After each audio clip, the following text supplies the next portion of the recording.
नमस्कार बच्चा लोग, आप सबका स्वागत है। आज हम शुरू करने वाले हैं आपका 11वीं क्लास का जो बिल्कुल पहला लेक्चर है वो। उसके अंदर आज हम आपको केवल आपके सिलेबस के बारे में बताने वाले हैं। आपके सिलेबस के अंदर कितने चैप्टर हैं और किस तरीके से आपको वो पढ़ाए जाएंगे, और उसके बाद कुछ हम आज इंट्रोडक्शन भी करने वाले हैं फिज़िक्स की। तो आज हम सिर्फ थोड़ा सा बात करेंगे, तो उसके अंदर आपको बस थोड़ा ध्यान दे के सुनना है लेक्चर को, और ये जो लेक्चर होगा उसको आपने अच्छे से नोट्स प्रिपेयर करके इसको नोट कर लेना है, ताकि अगला लेक्चर जब आएगा तो आप इसको रीड करके फिर अगला लेक्चर आप सुने, ताकि ये आपको अच्छे से क्लियर हो जाए। तो बात शुरू करते हैं। देखिए, सबसे पहले हमें ये समझना है कि जो फिज़िक्स है वो किस ब्रांच में आता है, किस तरीके से हमें उसको स्टडी करना है। देखिए, साइंस जो होती है, साइंस के अंदर 3 ब्रांच मेन मानी जाती है। इसमें एक भौतिक विज्ञान फिजिक्स, एक रसायन विज्ञान केमिस्ट्री और एक जीव विज्ञान बायोलॉजी। अब देखिए, आपको क्या पढ़ना है। जो नॉन मेडिकल के बच्चे हैं उनको तो पढ़ना है फिज़िक्स केमिस्ट्री और मैथ पढ़ना है। लेकिन जो बायोलॉजी के बच्चे हैं, नॉन मेडिकल के बच्चों को तो ये 3 पढ़ने हैं, और जो मेडिकल के बच्चे हैं उनको बायोलॉजी पढ़नी है मैथ की जगह पे। आप सबको ये पता है, लेकिन फिर भी 11वीं में क्योंकि अभी शुरू हुआ है तो ये पता होना चाहिए। अब देखिए, हम शुरू करते हैं। इसके अंदर आपके जो टोटल चैप्टर हैं, वैसे देखा जाए तो पहला चैप्टर जो वो माना नहीं जाता, बिल्कुल ही बहुत ही सिंपल सा ये है। इसमें फ़िज़िक्स के बारे में पढ़ना है, फ़िज़िक्स क्या होती है, फ़िज़िक्स की ब्रांचेस कौन कौन सी हैं, शाखाएं कौन कौन सी हैं भौतिक विज्ञान फ़िज़िक्स की। उसके बाद कौन कौन से साइंटिस्ट इंडिया में हुए हैं, फ़िज़िक्स के वैज्ञानिकों की बात करेंगे कुछ। वो सब हमें एग्ज़ाम पॉइंट ऑफ व्यू से बिल्कुल भी कभी नहीं इसके ऊपर बात की जाती। वैसे 15 चैप्टर हैं, तो उसको अगर छोड़ दिया जाए, उसको 0 चैप्टर बोला जाता है, तो आपके टोटल 14 चैप्टर बन जाते हैं। तो हमें क्या करना है, एक एक करके स्टडी करना है। अब नए सिलेबस के पैटर्न के अकॉर्डिंग किस तरीके से आपका बैठेगा सिस्टम, वो बात की बात है। फ़िलहाल आपको जो पढ़ाया जाएगा उस पर फोकस रखना है। देखिए, पहला जो चैप्टर है वो है भौतिक जगत, फिजिकल वर्ल्ड। इसमें केवल यही बताया जाएगा फिज़िक्स क्या होती है, किस तरीके से फिज़िक्स के अंदर कौन से फिनोमेनाज होते हैं, कौन कौन सी घटनाएं जो होती हैं वो फिज़िक्स के अंतर्गत आती हैं, वो होता है इसके अंदर। तो ये हम बात करेंगे। मात्रक और मापन, ये बहुत इम्पॉर्टेंट चैप्टर है पहला ही। ये चैप्टर आपको समझना पड़ेगा बहुत ही डीपली, फिर सारे चैप्टर आगे वाले क्लियर हो जाएंगे। उसके बाद देखिए, सरल रेखा में गति। इसमें कोई, जैसे आपको पता है, मैंने जैसे लाइन खींच दी है, तो लाइन के अंदर कोई, इस लाइन पे कोई आदमी चले, जैसे सीधा सीधा कोई आदमी किसी रोड पे जा रहा है, तो उसकी बात करेंगे। फिर दूसरा देखिए, समतल में गति। समतल का मतलब क्या हो गया कि अब वो आदमी सीधा नहीं जा रहा, वो मुड़ भी गया तो वो देखिए एक्स और वाई 2 दिशाओं में उसकी गति हो गई। पहले वो एक ही दिशा में जा रहा था, तो समतल में गति हो जाती है। फिर गति के नियम, सबने नाम सुना है ना न्यूटन का, तो न्यूटन के गति के नियम जिसको कहते हो, न्यूटन के गति के जो 3 नियम है आपको पता है, उन तीनों नियमों की यहाँ पे स्टडी की जाती है। न्यूटन के गति के नियम हो जाते हैं। फिर देखिए, कार्य ऊर्जा शक्ति अच्छे से पता है, कार्य करने की दर को शक्ति कहते हैं, या इस तरीके से वो सब हमें यहाँ पे पढ़ाई करनी है।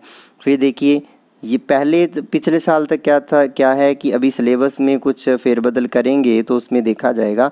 यहाँ तक 6 चैप्टर तक हाफ ईयरली में आते हैं, 7वां 8वां हाफ ईयरली में नहीं आता, ये फाइनल एग्ज़ाम में आता है।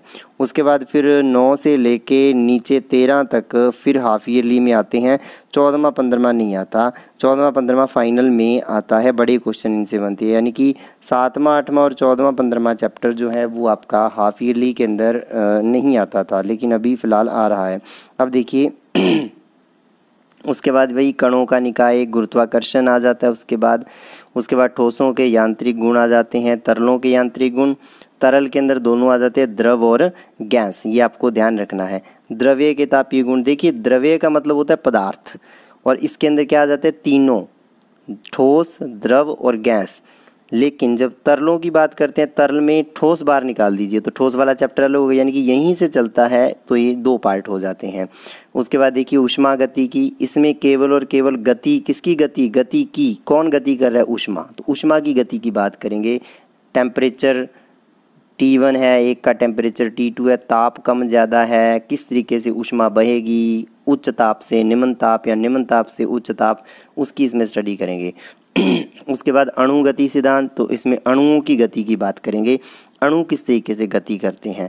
उसके बाद देखिए दोलन, ऑसिलेशंस, फिर वेव्स, तरंगे। तो ये आपका क्या है, पूरा 15 आपके चैप्टर हैं, एक एक करके चैप्टर स्टडी करेंगे। आज हम जो फिजिकल वर्ड है, भौतिक जगत है, उसके अंदर सबसे पहले फिजिक्स क्या चीज़ है, भौतिक विज्ञान क्या चीज़ है, उसकी परिभाषा पे आज हम बात करेंगे। और उसके 2 प्रकार माने जाते हैं, जनरली 2 ब्रांच मानी जाती हैं, उन पे हम बात करेंगे। तो शुरू करते हैं।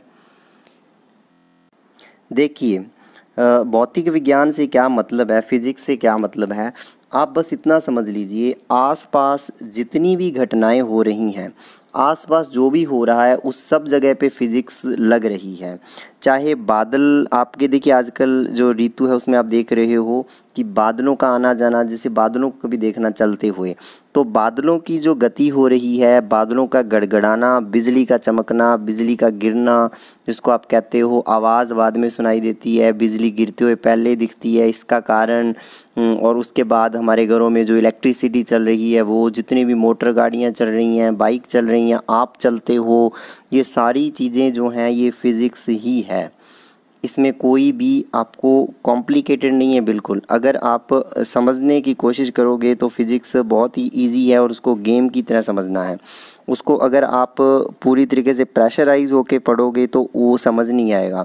तो फिज़िक्स से मतलब यही है कि हमारे आसपास वो सारी घटनाएं जो हमारी आँखों से हमें दिखती हैं, हमारी जो आँखें हैं उनसे हमें जितनी भी घटनाएं दिखती हैं, वो सारी की सारी घटनाएं जो है वो क्या आ जाती हैं, फिजिक्स के अंतर्गत आ जाती हैं। तो इस बात का आपको क्या करना है, ध्यान में रखना है। ठीक है, ये मैंने ऐसे ही पेंटिंग बना दी, तो बस इस बात का ध्यान रखो कि जो भी हमारे आसपास घटनाएं होती हैं, दिखती हैं, वो सब फिजिक्स में आती हैं। उनका स्टडी करना, अंदरूनी की वो होता कैसे है, क्यों होता है, हर चीज़ के पीछे का क्यों ढूंढना, कि बादल जो हैं ईस्ट से वेस्ट जा रहे हैं, तो ईस्ट से वेस्ट ही क्यों जा रहे हैं, है ना। तो इसका कारण आपको पता है, दाब होता है। और जब वायु की बात करते हैं तो वो बन जाता है वायु दाब, है ना, एटमॉस्फेरिक प्रेशर, वातावरण का दाब। तो ये सब चीज़ें हमें यहाँ पढ़नी है।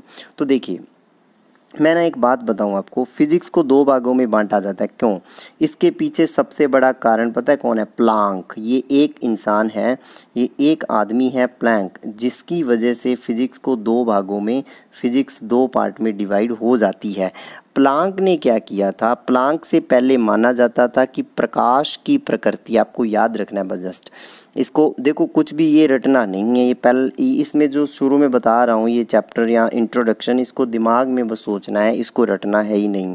ठीक है, और फिजिक्स वैसे भी रटने का विषय है ही नहीं। अब देखिए प्लांक ने क्या किया, प्रकाश की प्रकृति को तरंगीय नहीं माना, उसने क्या मान लिया, कणीय माना। पहले बस ये शब्द याद कर लो, प्रकाश को तरंग ना मान के कण माना, बस यहीं से फिजिक्स बदल गई सारी की सारी।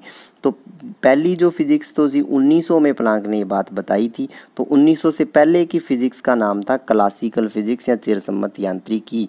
ठीक है, और 1900 के बाद यानी कि प्लांक के सिद्धांत के आने के बाद वो बन गई आधुनिक या क्वांटम फिजिक्स।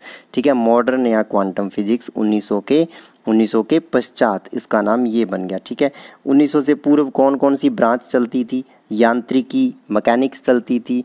ठीक है, स्थिर वैद्युतिकी, इलेक्ट्रोस्टैटिक्स चलती थी, ये हम 12वीं में पढ़ेंगे। और यांत्रिकी पूरी इस साल आपको यांत्रिकी ही पढ़नी है 11वीं में।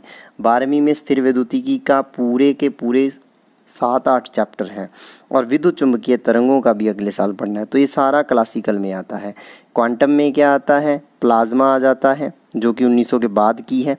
कणीय भौतिकी, पार्टिकल फिजिक्स आ जाती है। ठोस अवस्था भौतिकी, सॉलिड स्टेट फिजिक्स, और उसके बाद आ जाता है नाभिकीय भौतिकी यानी कि न्यूक्लियर फिजिक्स। तो ये आपका क्या है, पूरा जो है आपका फिजिक्स का जो है मेन चीज़ है, 1900 से पहले की और 1900 के बाद की। इसके बीच की कड़ी प्लांक है, और प्लांक के ही सिद्धांत को आगे बढ़ाया था आइंस्टीन ने। तो आइंस्टीन भी हमें पढ़ना है 12वीं के अंदर, अब तो सारा ही पढ़ना है। 11वीं में आपके न्यूटन मेन रहेगा। ठीक है, 11वीं में आपके न्यूटन मेन रहेगा, 12वीं में आपके प्लांक मेन रहेगा। ठीक है ना, बस इस बात ध्यान रखना है, 12वीं में प्लांक प्लस आइंस्टीन रहेंगे मेन, जबकि 11वीं में न्यूटन मेन रहेगा। ठीक है दोस्तों, तो इस बात के ऊपर आपको फोकस करना है। ये आपका आज का लेक्चर था, अच्छे से नोट कर लेना। और फिर जो अगला लेक्चर कल आपका होगा उसके अंदर हम शुरू करेंगे फिजिकल वर्ड के अंदर 4 तरीके के बल पढ़े जाते हैं, चारों बलों की बात करेंगे। उससे पहले बल के बारे में हम आपको बताएंगे, बल क्या चीज़ होती है, बल को इंग्लिश में कहते हो फोर्स। फोर्स क्या होता है उसके ऊपर स्टडी करेंगे और अच्छे से आपको अब पीडीएफ के फॉर्म में मिल ही जाएगा। उसके बाद और अच्छे से आपको ये, और एक बात और बता दें, किसी भी बच्चे को कोई भी डाउट हो तो आप व्हाट्सएप से पर्सनली मैसेज करके या कॉल करके मुझे पूछ सकते हैं, लेकिन डाउट होने पर ही पूछना है। और डाउट क्लियर डाउट आपका होना चाहिए। और कोई भी डाउट हो, कुछ भी हो, एनी प्रॉब्लम, न्यूमेरिकल भी देंगे आगे से, बहुत कुछ होने वाला है। आप मेहनत कीजिए शुरू और कोऑपरेट करते रहिए, सारी वीडियोस देखते रहना ताकि आपको अच्छे से बेनिफिट मिलता रहे और नोट्स आपको पीडीएफ मिलती रहेगी। उसको अच्छे से कॉपी में भी लिखना, याद करके लिखो, ज़्यादा फ़ायदा मिलेगा। ठीक है, बहुत बहुत धन्यवाद।